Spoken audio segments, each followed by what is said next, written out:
Ya, hari ini kita akan belajar bersama-sama untuk mata pelajaran tematik kelas 2. Kita belajar di tema 3, tugasku sehari-hari, subtema 4, tugasku dalam kehidupan sosial, pembelajaran yang ketiga.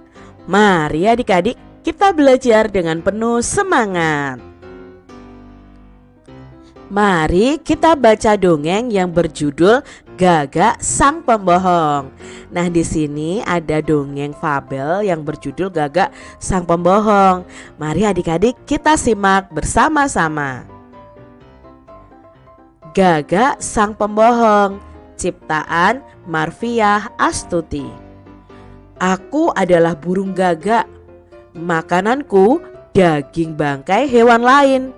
Bulu dan paruhku berwarna hitam. Suaraku berkoak membuat merinding siapapun yang mendengarnya. Walaupun aku makan daging, tapi aku juga suka menyantap telur burung lain. Ini adalah sepenggal kisahku.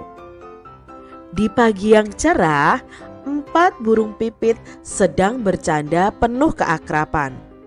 Beberapa saat kemudian, pandangan mereka tertuju ke arah dahan yang lebih tinggi.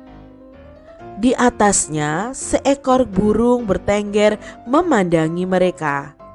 Ia layaknya seorang raja yang bijaksana. Warna hitam yang membalut tubuhnya semakin membuatnya tampak berwibawa. "Hei burung kecil yang lucu, aku adalah burung yang sedang tersesat. Aku meninggalkan wilayahku karena di sana banyak pemburu yang mengincar kami. Bolehkah untuk beberapa hari ini aku tinggal bersama kalian? Aku akan menjadi sahabat terbaik dan siap membantu kalian." Itu kata si burung gagak adik-adik. "Tentu," teriak burung pipit riang. Burung pipit senang. Ia langsung mengutarakan masalah yang sering menimpa mereka. Tampaknya mereka sangat percaya kepada gagak yang siap membantu. "Kami sedih sekali. Setiap kali kami pergi mencari makan, telur-telur kami dicuri oleh ular," ungkap si pipit. Gagak mendengarkan dengan penuh seksama. Sambil ia berpikir untuk melaksanakan niat jahatnya. "Baiklah, serahkan saja urusanmu padaku. Silahkan kau cari makan dan aku akan berjaga agar telur-telurmu tidak dicuri lagi." Dasar burung ceroboh, mereka sama sekali tidak berhati-hati. Padahal aku baru saja dikenalnya. Sekarang aku menikmati telur-telur ini. Kiapiar, lezat sekali telur ini. Gagak merasa lapar lagi. Tanpa keraguan, telur-telur itu dipecahnya adik-adik. Telur-telur itu lalu disantapnya. Saking lahapnya, tidak memedulikan sekitarnya. Tanpa disadari, seekor cecak mengawasi perbuatannya. Hari mulai sore. Saatnya burung-burung pipit beristirahat dan kembali ke sarang. Apa yang terjadi ketika mereka tiba? Pipit sungguh terkejut dengan apa yang dilihatnya. Telur-telurnya pecah berserakan. Siapa pelakunya? Ular tak pernah meninggalkan cangkang seperti ini. "Hei burung pipit, aku sangat kasihan melihatmu. Aku tahu pelakunya adalah gagak yang licik. Aku melihatnya sendiri," kata cecak. Keesokan harinya gagak menghampiri mereka.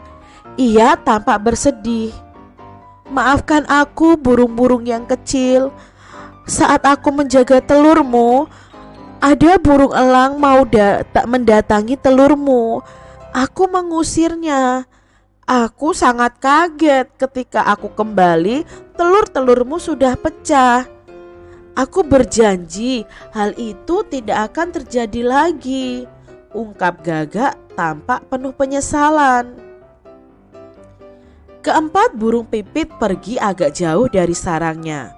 Mereka bermusyawarah di dekat rumah penduduk. Kita harus memberi pelajaran kepada Gagak agar dia tahu kesalahannya. Oke, kita bagi tugas.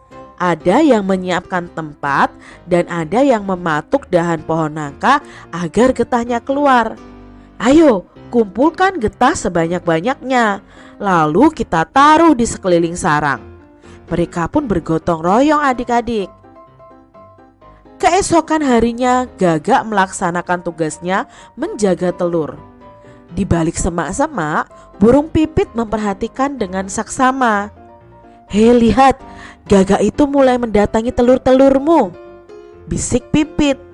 Belum sampai Gagak di telur itu, tiba-tiba kakinya terasa lengket dan tidak bisa bergerak. Gagak, perbuatanmu sudah terungkap. Kamu tidak perlu mengelak. Jika benar ular yang memakan telur-telurku, pastilah dia akan menelannya dengan kulitnya. Kalaupun dimuntahkan, kulitnya pasti remuk. Cecak juga menjadi saksi atas perbuatanmu yang tidak terpuji itu, kata burung pipit. Maafkan aku burung pipit, selama ini aku telah membohongi kalian. Aku telah memanfaatkan kepercayaan dengan memakan telur-telur kalian, kata burung Gagak. Baiklah, kami maafkan. Tapi kau harus berjanji untuk tidak mengulangi perbuatanmu lagi, kata burung pipit. Nah, itu tadi dongeng yang berjudul Gagak Sang Pembohong ya adik-adik, di mana dia berbohong kepada burung pipit bahwa yang memakan telurnya adalah ular, padahal yang memakan adalah Gagak sendiri.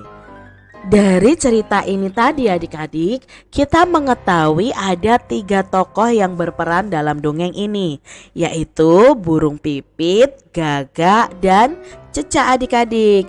Nah, watak dari burung pipit ini sangat baik ya, mau menolong si Gagak. Lalu Gagaknya, karakter atau sifatnya atau wataknya itu suka berbohong adik-adik. Lalu Cecak tadi bagaimana? Cecak tadi karakter atau sifatnya itu juga suka menolong. Dia menolong burung pipit, memberitahu siapa yang memakan telur-telur dari burung pipit adik-adik. Nah, di sini ada beberapa pertanyaan yang akan kita jawab bersama. Apa yang dilakukan sang Gagak adik-adik? Ya, sang Gagak membohongi burung pipit. Dia berpura-pura menjaga telur burung pipit tetapi malah memakan telur-telur dari burung pipit. Lalu apa yang dilakukan burung pipit untuk menjebak sang Gagak? Ya, burung pipit menaruh apa adik-adik tadi? Getah nangka di sekitar sarang burung pipit sehingga kaki sang Gagak menjadi lengket dan tidak bisa bergerak. Lalu pertanyaan yang ketiga, apakah yang kamu peroleh pada kisah di dongeng Gagak Sang Pembohong adik-adik? Apa ya, pesan apa yang kita peroleh dari dongeng tersebut? Nah, kita tidak boleh berbohong. Itu pesan yang kita peroleh dari dongeng tadi adik-adik. Jangan berbohong ya. Kemarin Siti dan teman-teman itu bermain bersama. Mereka membentuk kelompok putra dan putri.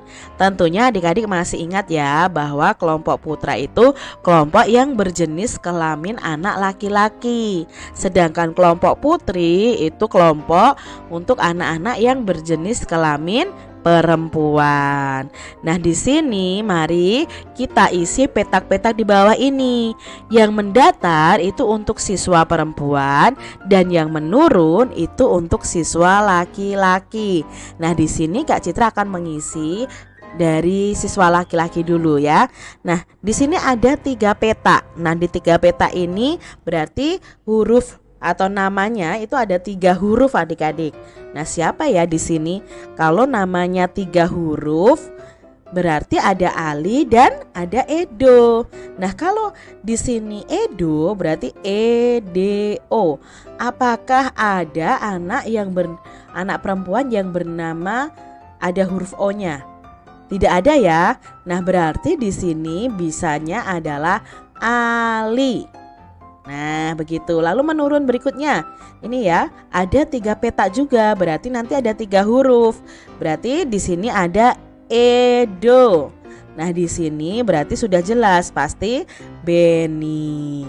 Nah, sekarang yang mendatar untuk siswa perempuannya ada 4 peta. Nah, berarti ada 4 huruf.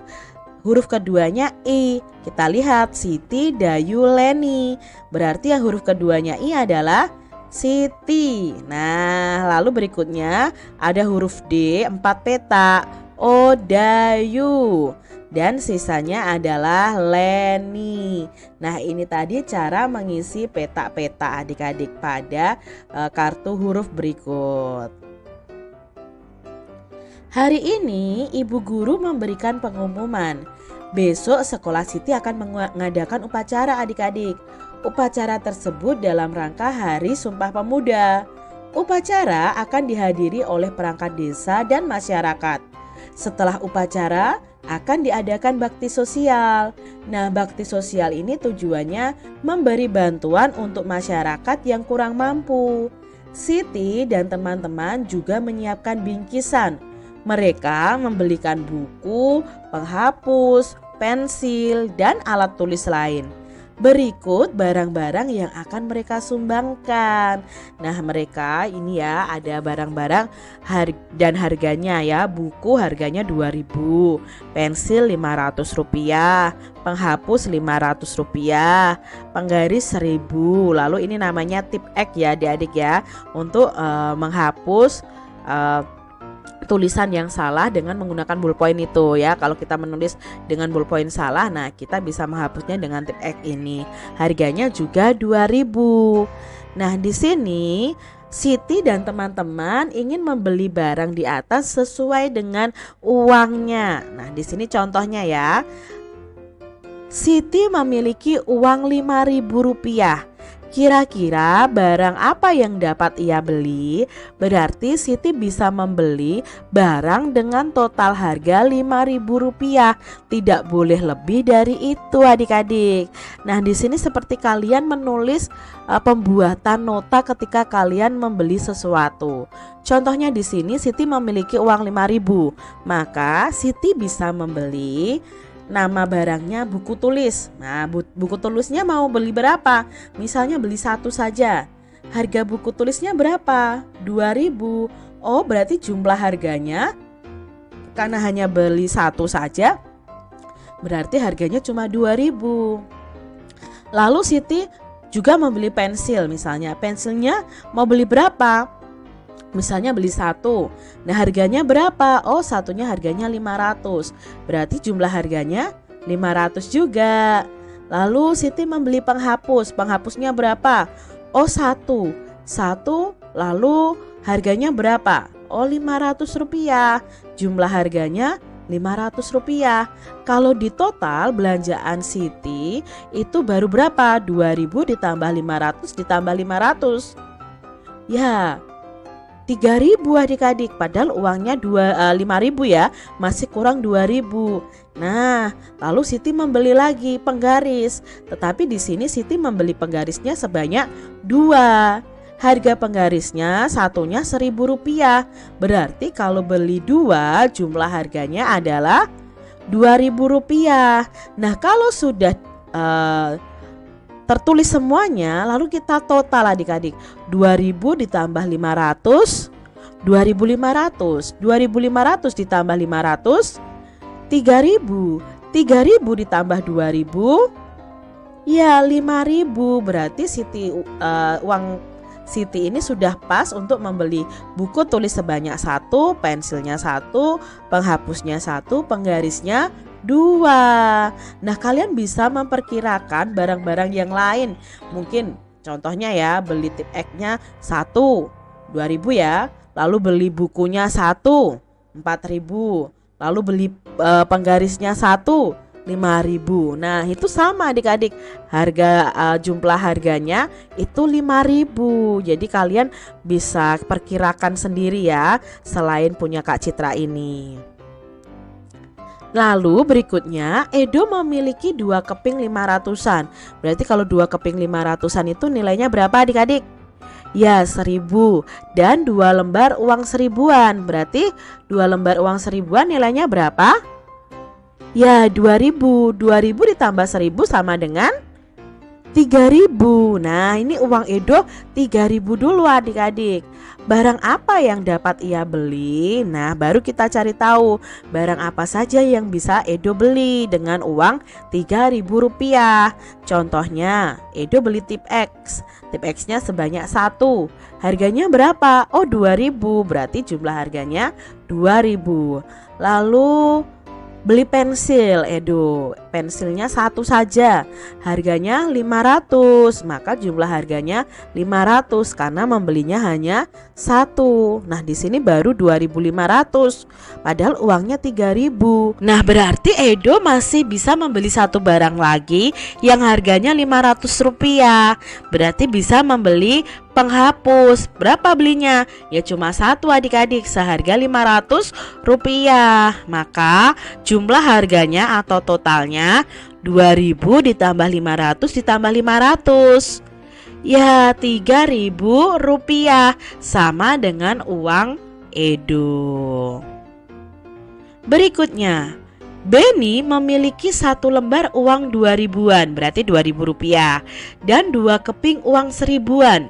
Berarti 2 keping uang 1.000-an itu berapa adik-adik? Ya 2.000, berarti 2.000 ditambah 2.000, 4.000. Uang Beni ada 4.000. Barang apa yang dapat ia beli? Nah, di sini kita bisa menuliskan barang apa saja yang bisa Beni beli.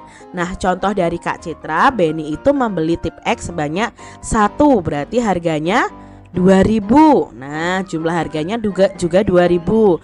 Lalu Beni membeli buku. Nah, bukunya berapa? 1. Satunya berapa? 2.000 juga. Nah, berarti di sini harganya juga 2.000. 2.000 ditambah 2.000 sama dengan 4.000. Kak, boleh tidak aku belinya begini? Buku 1 2.000 berarti. Penggaris 1. Ya bisa 3.000. Lalu penghapusnya 1, pensilnya 1, totalnya 4.000 bisa Kak? Bisa adik-adik. Kalian bisa memperkirakan barang apa saja yang dapat Beni beli.